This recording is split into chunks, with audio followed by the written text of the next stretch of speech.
Hi friends मु मनोज पुणी थरे आपण माननकु टीचर्स कॉर्नर को स्वागत करूछि। एबे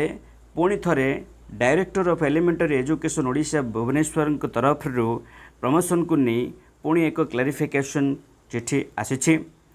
आपण माने ऑलरेडी जानिछंती जे शिक्षक माननक मध्य जो सीनियरिटी को लेकिन उपजिथिबा द्वंद्व को दूर करबा पई गत 6/5/2023 तारीख रे director of elementary education Odisha Bhubaneswar एक क्लारिफिकेशन लेटर करथिले आ ता विषय रे आपण माने भल भाव रे जानि सारचंती ताको बुझी पारचंती। किंतु आज अर्थात 15/5/2023 तारीख रे पुणी एक संशोधन लेटर आसीछि। तबे चलंतु देखिबा कौन कौन सब संशोधन करा जायछि ओ केउ स्थान रे को भलिया संशोधन हेछि आमे चिठीटी को भल भाव रे आलोचना करिबा। आपण माने स्क्रीन रे देखि पारुथबे जे गोटे अर्जेंट लेटर हेछि directorate of elementary education Odisha तरफ रो लेटर नंबर 11665 देखंतु 15/5/2023 रे लेटर टी हेछि। The word mention in this directorate letter number 10686 dated 6/5/2023 para 4 रे जो जहा थिला सेटा संशोधन कराई। पारा 4 रे कौन थिला देखंतु पारा 4 रे कौन रही जदि शिक्षक अपॉइंटेड प्रायर टू 11/2/2011 ता माने कौन एटा 11/2/2011 रे से माने रेगुलर हेथिबे ना 11/2/2011 पूर्वरु जो एडवर्टाइजमेंट गुडा को बाहर थिला शिक्षक नियुक्ति पई सेही डेटटा एटा क्लियर हे पारेनी। तो एटा को क्लियर करा जायछि ए संशोधन लेटर रे। देखो संशोधन लेटर रे कौन रही the teachers appointed prior to 11/2/2011 तो यहाँ कौन हम ना मे बी रीड एज एटा केमती पढ़ा हे the teachers appointed against the advertisement published prior to 11/2/2011 ता माने 11/2/2011 पूर्वरु जो शिक्षक जो माने नियुक्ति हेथिबे रेगुलर नुहे नियुक्त जो मैंने होती से एडवर्टाइज द्वारा से मैंने एटा हम ठीक अच्छे। तापर देखु the word mentioned in this letter एतिकी पारा 4C पारा 4C रे कौन थिला देखु पूर्व लेटर टी को आम देखले जान परिबा। पारा 4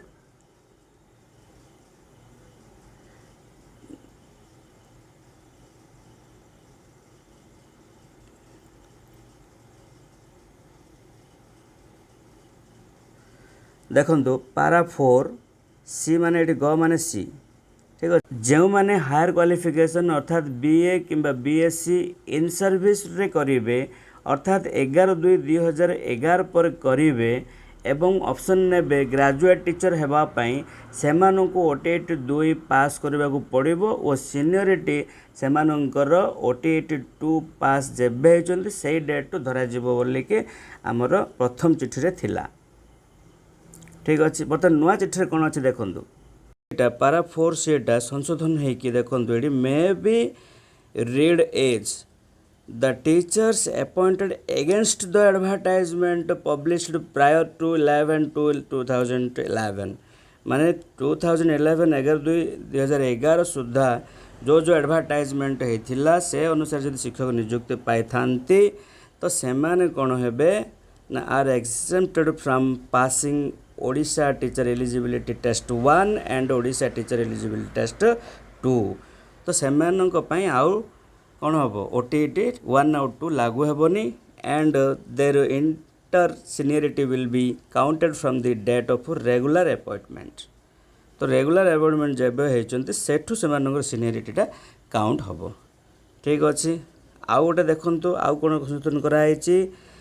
further the word mentioned in the director letter number 10/6/86 date 6/5/2023 para 5 रे गोटे पुणी अवथरे हेछि। पारा 5 रे कौन थिला ना देखो पारा 5 रे कौन थिला पारा 5 रे थिला जदि शिक्षक अपॉइंटेड पोस्ट 11/2/2011 माने एटा किसी भी क्लियर हो नथुला तो बर्तमान क्लियर कराई संशोधन चिठी रे जे कौन 11/2/2000 कौन एटा अपॉइंटमेंट पोस्ट देखो नुआ लेटर रे कौन रही read as the teachers appointed against the advertisement published after 2002-2011 ठीक अच्छे ता माने 11/2/2011